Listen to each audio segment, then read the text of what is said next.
اعوذ باللہ من الشیطان الرجیم بسم اللہ الرحمن الرحیم۔ انسان پر مصیبت اور بیماریاں کیوں آتی ہیں اور کب آتی ہیں؟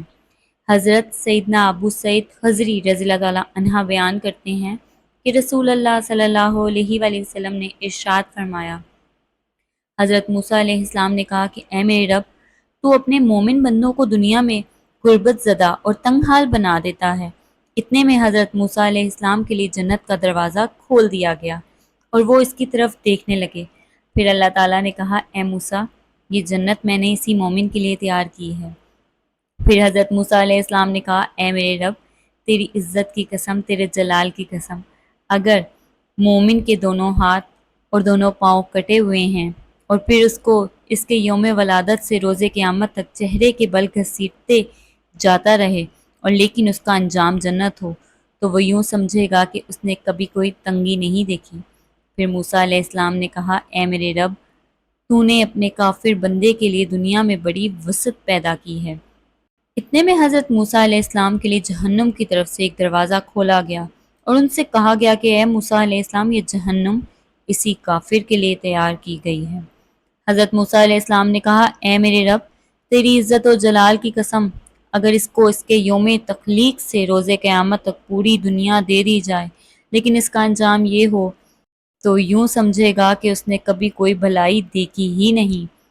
حضرت عامر رضی اللہ تعالیٰ عنہ بیان کرتے ہیں کہ رسول اللہ صلی اللہ علیہ وآلہ وسلم نے فرمایا، امراض اور ان کے ثواب کا ذکر کیا تو فرمایا، جب مومن کو کوئی بیماری لاحق ہوتی ہے وہ پھر اللہ تعالیٰ سے عافیت اور صحت عطا فرماتا ہے تو وہ موت سابقہ گناہوں کا کفارہ ہے اور مستقبل کے بارے میں وعظ و نصیحت بن جاتی ہے۔ جب منافق بیمار ہوتا ہے پھر اللہ تعالیٰ اسے عافیت عطا کرتے ہیں تو وہ اس اونٹ کی طرح ہوتا ہے جس کے گھر والوں نے باندھ کر رکھا ہو، پھر انہوں نے اسے چھوڑ دیا ہو۔ اسے پتہ نہیں ہوتا کہ انہوں نے اسے کیوں باندھا تھا، کیوں چھوڑ دیا تھا۔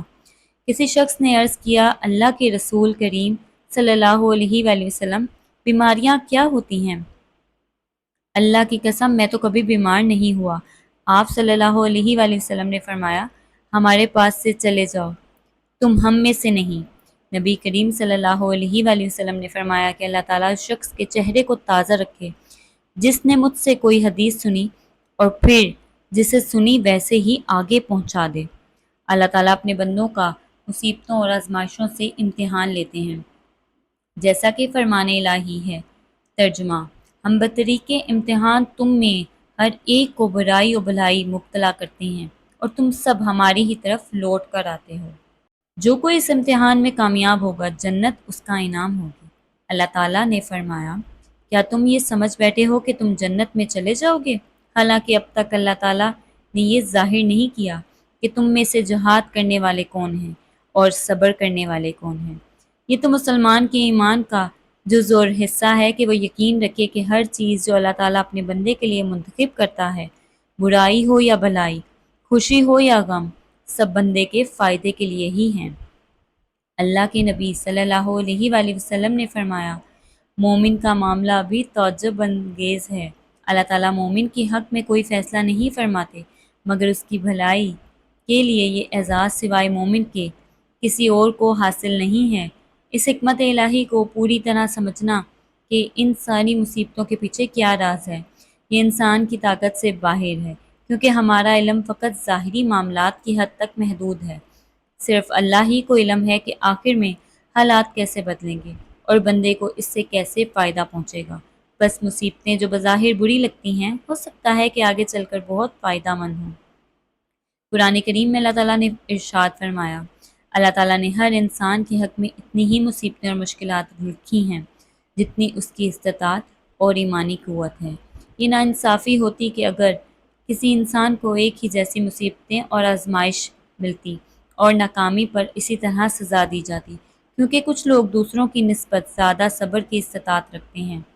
یہ تو اللہ تعالیٰ کا انصاف اور اپنے مخلوق پر مہربانی اور شفقت ہے، جس کی بدولت وہ اپنے بندوں کو اس کی استطاعت کے مطابق آزماتا ہے اور اسی کے مطابق ان کی نافرمانی کے بدلے میں انہیں سزا بھی دیتا ہے۔ قرآن کریم میں بار بار اس کا تذکرہ کیا گیا ہے۔